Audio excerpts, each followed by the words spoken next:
The pasta sauce simmered on the stove, filling our kitchen with the scent of basil and garlic. I'd spent nearly an hour chopping vegetables, browning meat, and stirring in Emma's favorite spices. Tuesday night dinner was our tradition. My cooking, her wine selection, our time. 12 years together, and these small rituals still mattered. I glanced at my watch. Emma would be home in 15 minutes, right on schedule. Predictable, comfortable hours. I smiled, thinking about how we'd met at freshman orientation. She'd laughed at my terrible jokes about chemistry majors, and I'd walked her home in the rain. Both of us soaked and giddy with that new feeling. The one where you just know. We were inevitable, everyone said so. College sweethearts who never had that awkward breakup phase. We got married at 22 in Emma's parents' backyard. Strings of lights hanging from the trees, our friends giving embarrassingly honest toasts. 8 years of marriage later, we had our small suburban house. 2 cats who ruled the place, matching morning routines. And plans. Always plans. Children after my 10-year review and her MBA. A bigger house someday. Maybe that trip to Italy we kept pushing off. Future things. Certain things, because we were Daniel and Emma Wright, the couple everyone pointed to when they wanted proof that some people just get it right the first time. I heard the front door open, then close. Emma's keys clinked in the ceramic bowl by the door, the one she'd made in that pottery class 3 years ago. "Smells amazing in here," she called out. I heard her kick off her heels, then pad into the kitchen in her stockinged feet. She came up behind me, wrapped her arms around my waist, and pressed her cheek between my shoulder blades. "A Tuesday like any other. Penne arrabbiata," I said, turning to kiss her. "And whatever fancy wine you brought home?" Emma smiled, holding up a bottle of red. "Cabernet. Goes with spicy," she replied, her dark hair pulled back in a neat ponytail, a few strands escaping around her face. Beautiful in that familiar way that still caught me sometimes. The way her eyes crinkled at the corners when she smiled, the small freckle beneath her right eye. We moved around each other with practiced ease. Me finishing dinner, her setting the table, both of us talking about our days. Normal, perfect, the life we'd built brick by careful brick since we were 19 years old. Halfway through dinner, Emma set down her fork. The small clink against the plate shouldn't have sounded so loud. "Danny, we need to talk," she said quietly. 5 words. 5 ordinary words that somehow shifted the air in the room, made it thinner, harder to breathe. I put down my own fork, my appetite suddenly gone. "What's up?" I asked, keeping my voice casual, even as something cold slid down my spine. Emma fidgeted with her napkin, folding and refolding the corners. "I love you. You know that, right?" "I've always loved you," she began hesitantly. The cold feeling intensified. "Nobody starts with that unless what comes next is going to hurt." "I know," I responded. "I love you too," she nodded, still not meeting my eyes. "I've been thinking a lot lately. About us, about me, about the future," she continued. "The MBA? If you're worried about the money," I started. "No, not that," she interrupted. She took a deep breath, then finally looked up at me. "Danny, you're the only man I've ever been with, ever, since I was 19. I nodded slowly. This wasn't news to either of us. We'd both been virgins when we met, had learned everything together, grown up together in every way. "And I've been happy," she continued. "So happy with you. But before we have children, before we're too old, I think I want to experience other men." Her words rushed out now, just physically. "It wouldn't mean anything. I'd always come back to you. You're my husband, my best friend. This would just be exploring. Something I need to do before we start the next phase." The kitchen tilted around me. The pasta on my plate congealed in real time. I stared at my wife, as if she'd suddenly started speaking a language I didn't understand. "Experience other men?" I repeated, my voice flat. Emma leaned forward, her eyes intense. "It's not as crazy as it sounds. Open marriages are a thing. Lots of couples explore. It's 2024, Danny. It doesn't have to be like our parents' generation where everyone just pretends they're not curious," she explained eagerly. "You're asking me for permission to cheat on me," I stated, my voice remaining eerily calm, surprising even myself. "It's not cheating if we both agree," she said quickly. "That's the whole point. We'd talk about it, set boundaries. Maybe you could even do the same. I pushed back from the table, my chair scraping against the tile floor. Without a word, I walked to the hall closet and pulled out the vintage leather suitcase we'd bought for our honeymoon, the one with our initials, EW and DW embossed on the tag. What are you doing? Emma asked, her voice pitching higher. I set the suitcase on the floor between us. Pack! I ordered. Danny, please, she pleaded, eyes widening. I love you. I want to stay married. This isn't what? My voice finally broke. This isn't what? Tell me, Emma. What exactly did you think would happen? That I'd say, sure, honey, go f*** whoever you want and I'll just wait here until you've checked everything off your sexual bucket list? I demanded. She flinched at my language. I rarely swore, rarely raised my voice. I just thought we could talk about it, she whispered. Like adults. Please, can we just forget I said anything? I didn't mean... That's not toothpaste you can put back in the tube, I interrupted, gesturing to the suitcase. Pack what you need for now. You can get the rest later. Emma started crying then, those silent tears that tracked mascara down her cheeks. She begged, pleaded, tried to touch me. I stepped back each time, a wall building inside me with every word she spoke. Later, after she'd finally gone to our bedroom, I made up the guest bed for myself. I lay there in the dark, staring at the ceiling, replaying 12 years in my mind like a highlight reel. Every kiss, every promise, every plan. I wondered when I'd stopped being enough for her. I wondered when she'd decided that everything we built was worth gambling. I wondered if she'd already picked out the man who would be first.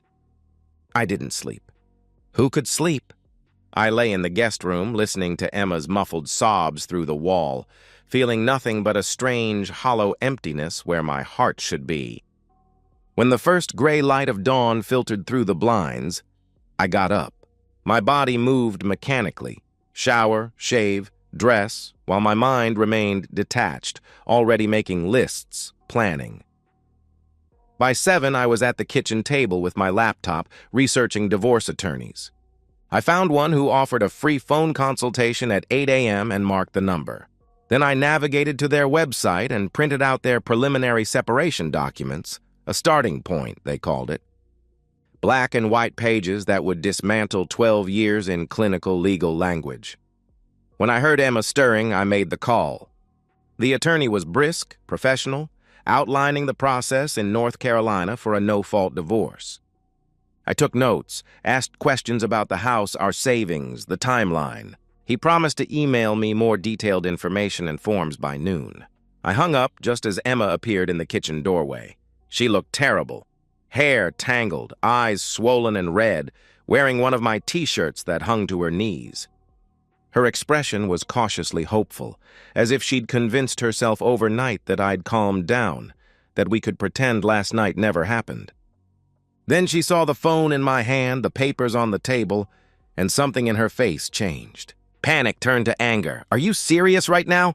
she asked, her voice raspy from crying. "Yes," I answered, sliding the papers into a folder. "You're throwing away 12 years of marriage over one conversation," she demanded, stepping into the kitchen with arms crossed defensively over her chest. "No, Emma. I'm ending our marriage over the conversation where my wife asked for permission to sleep with other men before having my children," I corrected, my voice steady, almost clinical. "There's a difference. Where am I supposed to go?" she protested, gesturing wildly around the kitchen. "This is my house, too. You have parents 20 minutes away. You have friends. You have a master's degree and a job. You'll figure it out," I stated, standing up. "I want you out by the end of the week." Emma's mouth fell open. "You can't just kick me out!" she exclaimed. "I'm not kicking you out. I'm asking for space while we begin legal separation. The house, the assets, all of that will be sorted through the proper channels," I explained, closing my laptop. "I packed your essentials while you were sleeping. Toiletries, a week's worth of clothes, your laptop, chargers. The black suitcase is in the hall. You went through my things? While I was sleeping?" Her voice rose in pitch. "Who are you? I don't even recognize you right now." "Funny. I was thinking the same thing last night," I replied, pouring myself a cup of coffee, the mundane action at odds with the conversation. "You should call your parents. Or Sarah, she has that spare room. Emma's face crumpled then, anger giving way to desperation. Danny, please. I made a mistake. I never meant it. It was just a thought. I would never have actually done anything. Please, can we just talk about this? Go to counseling? She begged. I looked at her, really looked at her. The woman I'd planned to have children with. The woman who'd held me when my dad died 3 years ago. The woman who, less than 12 hours ago, had casually suggested she needed to f*** other men before settling down with me for good. There's nothing to talk about, I stated calmly, feeling strangely detached now. I'll never be able to unhear what you said. I'll never be able to trust that you won't need to explore again when you get bored with me in 5 years, in 10 years. I'm not living my life waiting for the other shoe to drop. She followed me around the kitchen, grabbing at my arm, her voice increasingly frantic. You're being cruel, heartless. This isn't you, Danny. You're the most understanding person I know. Please just listen to me, she pleaded. I gently removed her hand from my arm. The legal stuff will get sorted out. Right now, I need you gone, I said firmly. Emma didn't wait until the end of the week. She didn't even wait until the end of the day. 3 hours later, she had packed her car with more than just the black suitcase. She'd filled 2 garbage bags with clothes, taken her jewelry box, her favorite books, her side of the bathroom cabinet. She worked in frenzied silence, refusing to look at me as I sat at the kitchen table, filling out preliminary paperwork. When she finally headed for the door, I stood up. Some part of me, the part still in shock, the part that had loved her for 12 years, wanted to stop her. To say we could figure this out. But the larger part, the part that couldn't unhear her words, remained silent. Emma paused at the door, her face tear-stained but suddenly fierce. You know what? Fine. If you're going to be like this, so quick to throw everything away without even talking, then maybe we shouldn't be married, she spat. She stepped onto the porch. You're making a mistake, Danny. You're going to regret this when you calm down. When you remember that nobody's perfect, that marriage is about forgiveness. Goodbye, Emma, I said quietly. She screamed at me from the driveway, all pretense of reconciliation gone. You're destroying our life. I'm sorry, okay? I'm sorry. You'll regret this, Danny. You'll see, she shouted. I closed the door and leaned against it, listening to her car start, then drive away. The house fell silent. Even the cats seemed subdued, cautiously approaching me as if sensing something fundamental had changed. I walked back to the dining room, where our half-eaten pasta still sat on the table from the night before. I sat down, put my head in my hands, and felt nothing but hollow relief. For the first time since Emma had spoken those fateful words, I could breathe again. The next few weeks became a strange, exhausting limbo. By day, I taught high school chemistry, explaining electron configurations and balancing equations as if my personal life hadn't imploded. By night, I met with lawyers, filled out paperwork, and dodged Emma's increasingly desperate attempts at contact. The voicemails started at 2 a.m., 3 days after she left. Her voice tearful, slurring slightly. Danny, please call me back. I miss you.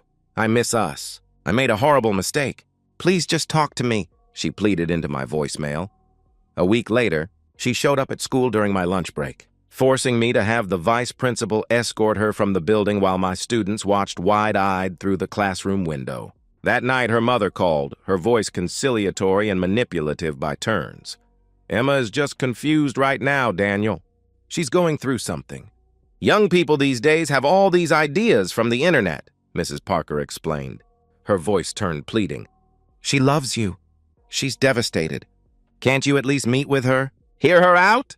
I gave Mrs. Parker the same answer I'd given the lawyers, the same answer I'd written in my response to Emma's frantic texts. She asked to sleep with other men. I said no. End of story. But the story, it turned out, was just beginning, at least the public version. The first hint came from Mark and Jessica, a couple we'd known since college. Mark called on a Thursday night, his voice careful, measured. Hey man, Jess and I were wondering if you wanted to grab a beer this weekend. Talk things out? He suggested. Talk what out? I asked, a pause. You know, the situation with Emma. She's pretty broken up about it, he explained awkwardly. Did she tell you what happened? I asked, already knowing the answer. She said you guys were having some issues. Something about her wanting more freedom in the relationship, and you... Well, she said you kind of exploded, Mark admitted hesitantly. I laughed, the sound harsh even to my own ears. That's not what happened, Mark. Did she tell you she asked permission to sleep with other men before we had kids? I challenged. Silence. Then, no. She definitely didn't mention that part, he replied, clearly taken aback, but not everyone bothered to ask for my version. Through the grapevine, primarily Chris, my best friend since high school and the one person who refused to give Emma the benefit of the doubt, I learned she was crafting a narrative. In her version, I was controlling. I wouldn't let her have female friends. I monitored her social media. I exploded at the mere suggestion that we needed to open up communication in our marriage. Some people believed her. Lisa and Ron, a couple we often double-dated with, uninvited me from their annual Halloween party to avoid drama. At the grocery store, I caught Sandra, Emma's co-worker, giving me a cold look over the produce section. People are idiots, Chris said over beers in my kitchen, 3 weeks after Emma left. They believe what they want to believe. And Emma's playing the victim card hard, he observed, taking a swig from his bottle. Has she said anything to you? I asked, picking at the label on my beer bottle. Chris hesitated.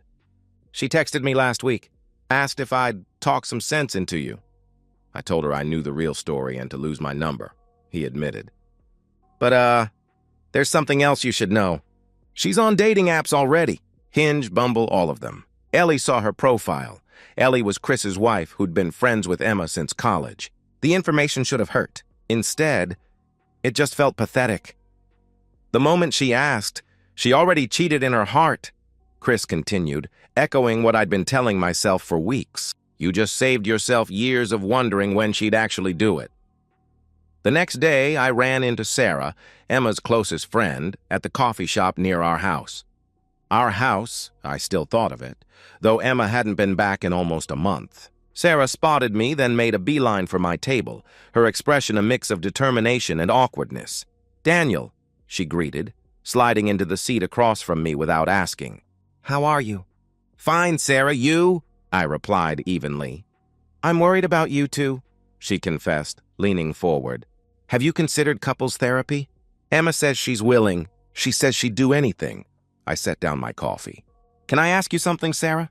If your husband asked to sleep with other women before having kids with you, would you go to therapy or would you go to a lawyer? I questioned directly. Sarah blinked rapidly. It's not that simple, she started. It is, actually, I interrupted. She left without ordering her coffee. Amid the chaos, an unexpected connection formed. Rachel Davis, a fellow chemistry teacher I'd known casually for the past year, stopped by my classroom after the final bell one Friday. She leaned against the doorframe, her curly red hair pulled back in a messy bun. Wearing jeans and a Star Wars t-shirt. Casual Friday attire. Heard through the teacher grapevine that you're going through it, she said without preamble. Divorce? I nodded, somewhat taken aback by her directness. Been there, 6 months ago, she shared, stepping into the room. My ex-husband wanted an open marriage after a decade together. Said it was time to evolve. I looked up, genuinely surprised by this coincidence. What happened? I asked. I said no. He said he needed it to be happy.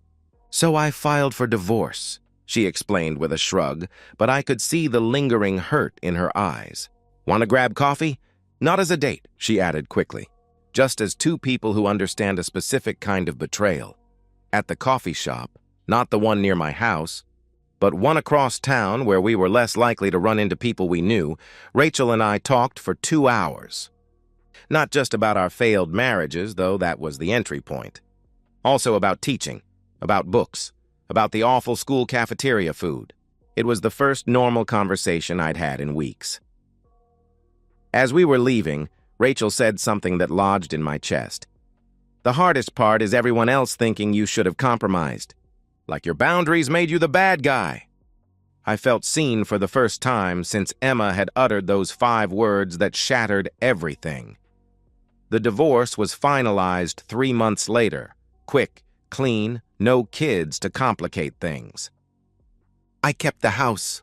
She got half the savings. And according to mutual friends, she got exactly what she wanted, the freedom to explore.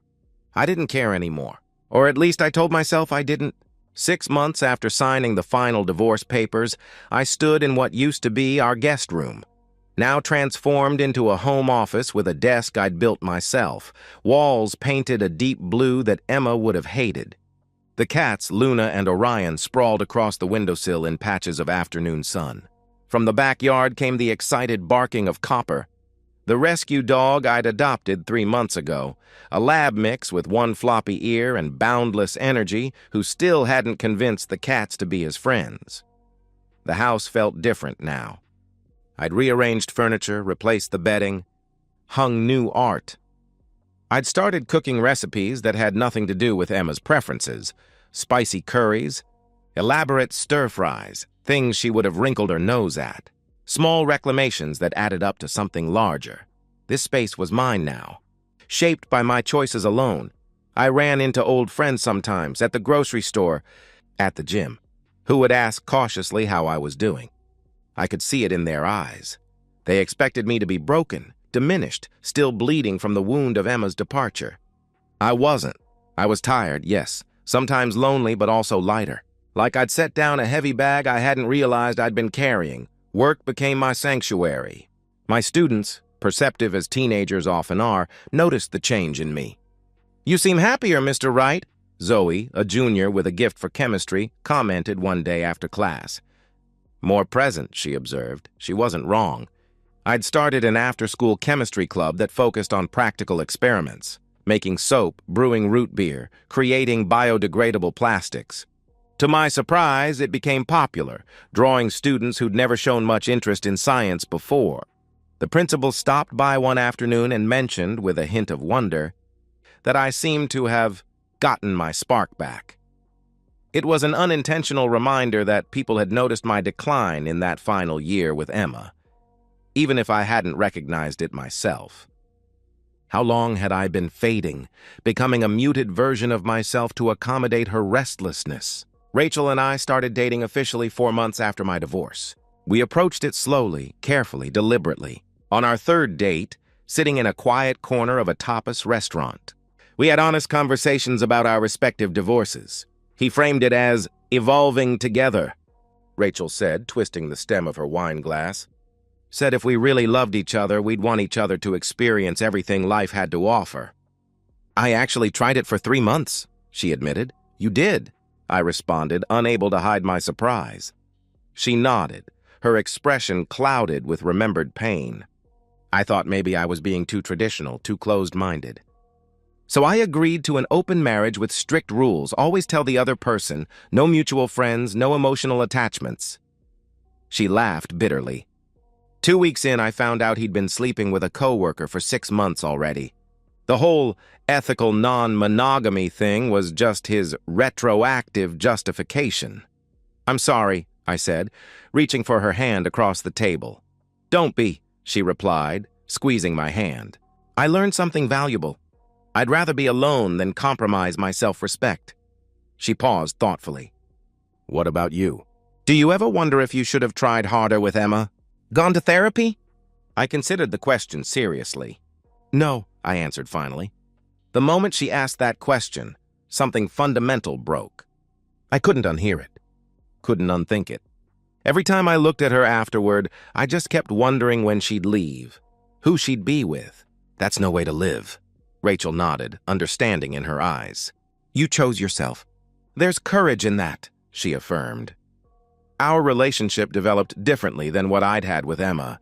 It wasn't the frantic, all-consuming college romance where we built our identities around being a couple. It was adult, intentional. We maintained separate apartments for the first few months.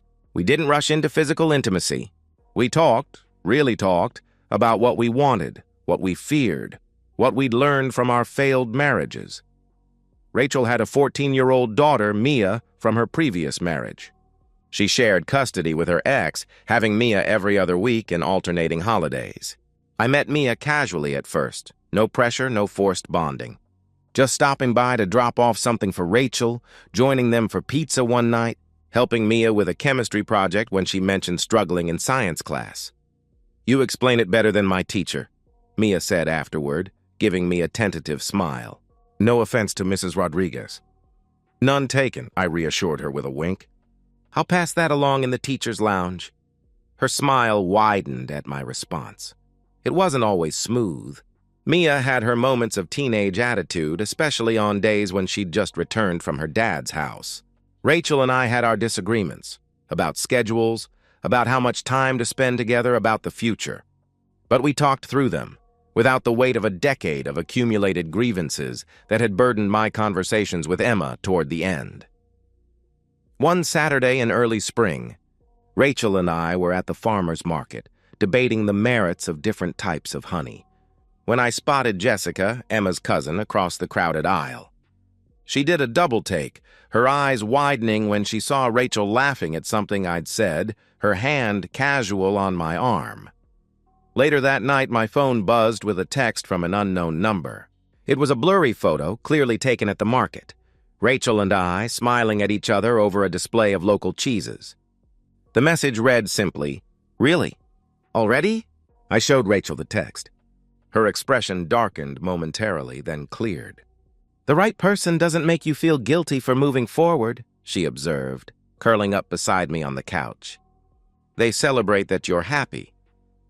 I realized then that I'd never felt that with Emma. There had always been an undercurrent of needing to prove my devotion, to be enough.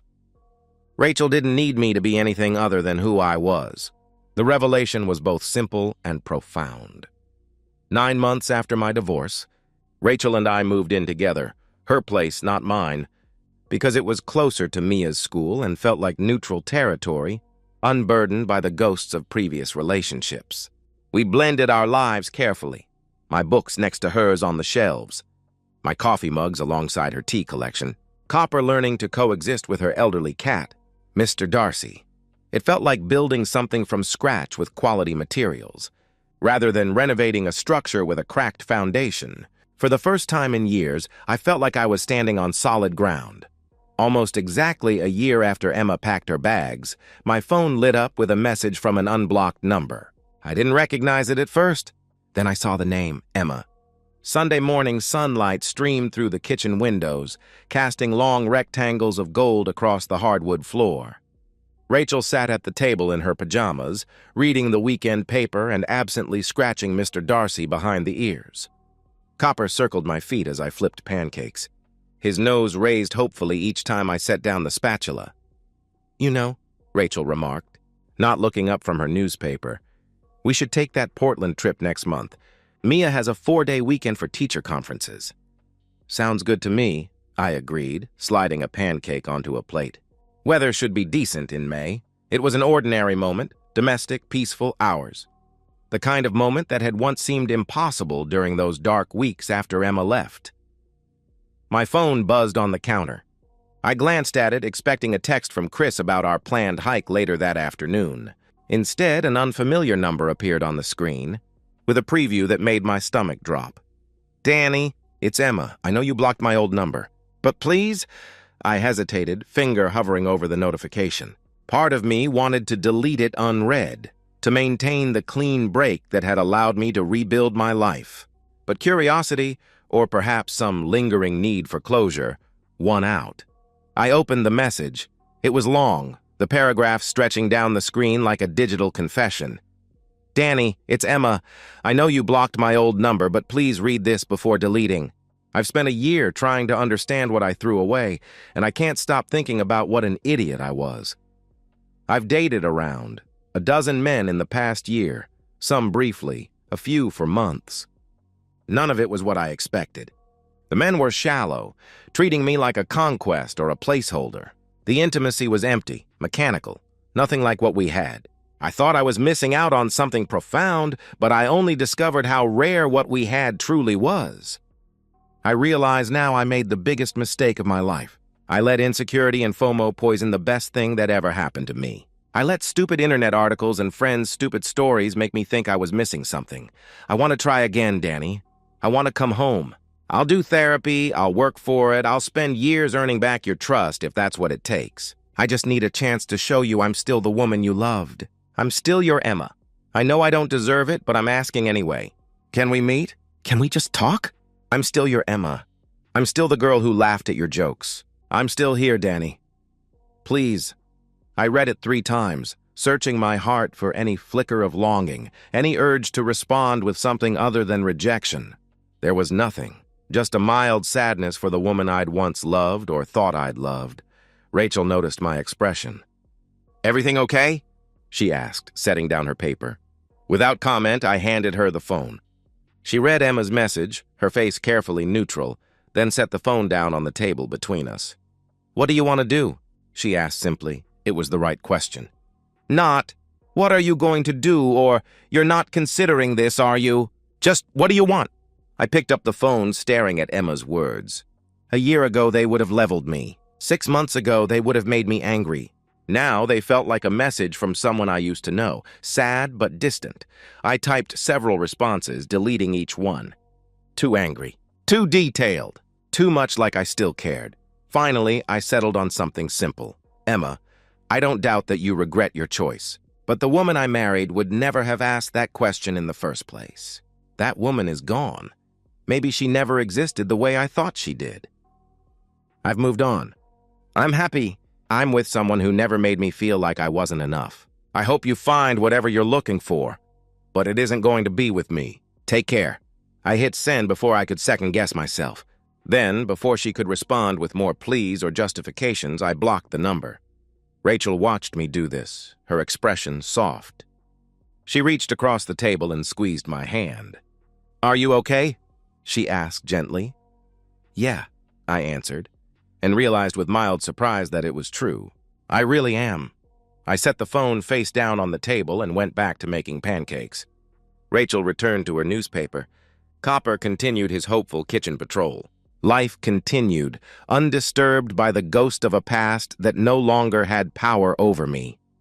Later that afternoon, as Rachel and I were loading Copper into the car for a hike, my phone rang. It was Chris. Hey man, just giving you a heads up. Emma's been reaching out to everyone asking for your address, for Rachel's last name, for any way to contact you, he warned. She's saying you blocked her before she could explain properly that there's been a misunderstanding. He paused. She might show up at your place. Thanks for the warning, I replied. Glancing at the house I'd shared with Emma, the house I'd sold 2 months ago, using the equity to help Rachel buy her place outright. But she doesn't know where I live now. She doesn't know Rachel's last name, doesn't know about Mia. She has no way to reach me. Good, Chris affirmed. You deserve your peace, man. After hanging up, I pulled Rachel close, kissing the top of her head. Emma's apparently on the warpath, I informed her. Rachel raised an eyebrow. Should I be worried? She asked. No, I assured her, meaning it. She has no connection to this life. No way in. I deleted Emma's message entirely. Deleted the screenshots. Deleted every digital trace of her asking to come back. Because the best revenge wasn't making her suffer. It was being so completely happy that she realized she was irrelevant. We took Copper for his hike. We talked about dinner plans, about Mia's upcoming volleyball tournament, about whether we should plant vegetables or flowers in the backyard bed. Normal, beautiful, ordinary life. The revenge wasn't elaborate. It wasn't public humiliation or financial ruin. It was simply this. I had become completely unreachable. Emma discovered that you can't go home when home doesn't exist anymore. She wanted to press pause on our marriage and found out I had pressed stop instead. Dad! Where's my volleyball knee pads? Mia's voice echoed down the hallway, followed by the sound of drawers being yanked open. Laundry room top shelf, I called back, adjusting the mobile above the crib. Planets and stars dangling in scientifically accurate arrangements. Your mom washed them yesterday. Found them. Thanks. Footsteps thundered down the stairs, followed by Copper's excited scrabbling as he followed his favorite human. I stepped back, surveying the nursery. 2 years after my divorce from Emma, my life was unrecognizable, in the best possible way. Rachel and I had gotten married in a small ceremony last fall, with Mia as the maid of honor. Rachel was now 7 months pregnant with our first child together. A boy we planned to name Thomas after my grandfather. Professionally, I'd thrived in ways I never had while married to Emma. I'd earned tenure and been appointed department head. The chemistry club I'd started had won regional competitions. My students had nominated me for a Teaching Excellence Award. I realize now how much emotional energy I'd spent trying to be enough for someone who'd already decided I wasn't. "Mom! Daniel, I'm leaving for practice!" Mia called up the stairs. At 15, she still called me Daniel, but introduced me as my stepdad, with clear affection. Through Chris, who still kept loose tabs on mutual friends, I occasionally heard about Emma's trajectory. After dating prolifically for 18 months, she'd finally started therapy, dealing with what her therapist apparently called fear of. Commitment disguised as fear of missing out. She was dating someone steadily now, an older, divorced professor who seems kind but definitely doesn't worship her the way Daniel did. They maintained separate apartments. Emma's social media displayed a carefully curated life. Brunches, gym selfies, motivational quotes. The comments were sparse. Her friend group had clearly fractured after the divorce. Perhaps the most telling detail came 6 months ago, when Emma's mother sent me a Facebook friend request with a message apologizing for not understanding what Emma put you through and saying she still wished I was her son-in-law. Even Emma's own mother recognized who was at fault. Later that evening, my phone pinged with a FaceTime call from Mia. "Look what I got for the baby!" she exclaimed, holding up a handmade mobile with tiny chemistry beakers. I made it for my brother. I thought about Emma briefly, not with anger or bitterness, but with strange gratitude. Her betrayal had freed me to find something real. People sometimes asked if I regretted how quickly I ended things. I always told them the truth. The woman I married would never have asked that question. The moment Emma wanted to sleep with other men, she stopped being my wife. I didn't regret choosing myself. I didn't regret having standards. I didn't regret walking away. The baby kicked and Rachel laughed, grabbing my hand to feel it. Mia squealed from the phone. Copper barked excitedly at the commotion. "This is home! This is enough! This is everything!" And somewhere out there, Emma is learning that some doors once closed don't open again. And that's the end of today's story. If you enjoyed it, please give this video a thumbs up and drop a comment below. Your support helps the algorithm push my content further. If you're new to the channel, don't forget to hit that subscribe button. It really helps me keep creating more stories for you. Thanks for watching, and I'll see you in the next one.